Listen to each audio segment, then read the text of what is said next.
Dobrý deň. Ktoré tri najčastejšie mýty sa používajú v súvislosti s cvičením?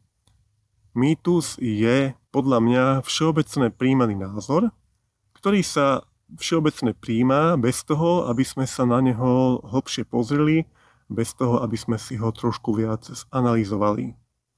Prvý mýtus, ktorý sa všeobecne príjma, je: nemám na cvičenie čas. Už len tým, že sa rozhodneme, tento mýtus môžeme veľmi ľahko odbúrať.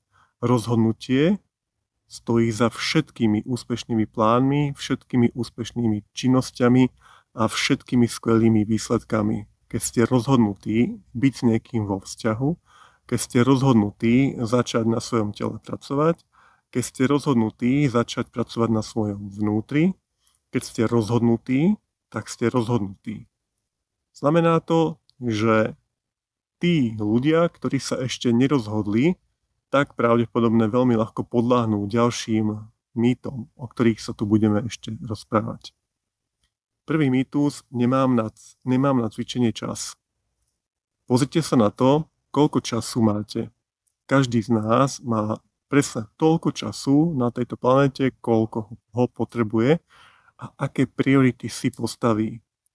Keď si postavím priority také, že budem každý deň pozerať telku, pozerať film, s niekým telefonovať, tak od týchto mojich priorít sa bude odohrávať celý môj život.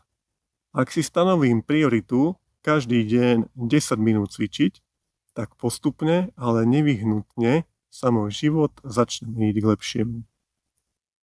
Postupne, ale nevyhnutne. Toto skutočne zdôrazňujem, pretože to platí.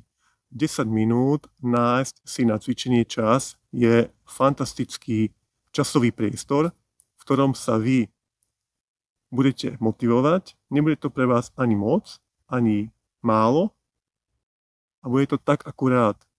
Len sa preto potrebujete rozhodnúť. 10 minút. Pozrite sa, koľko času trávite pri telke. Pozrite sa, koľko času trávite na mobile. Pozrite sa, koľko času trávite na Facebooku. Pozrite sa, koľko času prokrastinujete.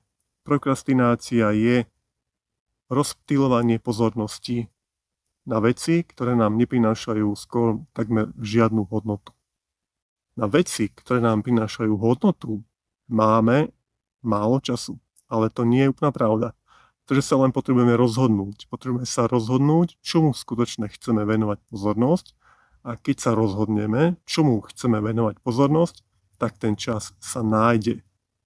Nepovedzte mi, že nemáte 10 alebo 15 minút za jeden váš deň čas začať cvičiť.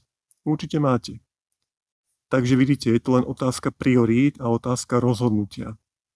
Nech prídeme z práce akokoľvek unavení, nech sa cítime akokoľvek, môžeme cvičiť. Môžeme cvičiť niečo fyzicky a keď sa nám chce, môžeme cvičiť aj v predstavách. Môžete si lahnúť na posteľ a len si predstavovať, ako cvičíte. Len túto myšlienku potrebujete živiť. To, čo si vieme predstaviť, to je reálne uskutočniteľné. To, čo si predstaviť nevieme, to je nereálne. Nedá sa to uskutočniť. Takže ak si budete predstavovať, že cvičíte v období, kedy naozaj nemôžete fyzicky cvičiť, tak cvičiť budete a cvičenie budete vo svojom živote oživovať. Takže mýtus nemám na cvičenie čas neobstojí vôbec. A pred človekom, ktorý skutočne sa rozhodol začať na sebe pracovať, takýto mýtus nemá žiadnu hodnotu, pretože ho okamžite prekúkne, ako sa hovorí. Takže prvý mýtus, nemám na cvičenie čas, je veľmi ľahko zbúraný, by som povedal. V ďalších videách sa pozrieme na ďalšie dva mýtusy.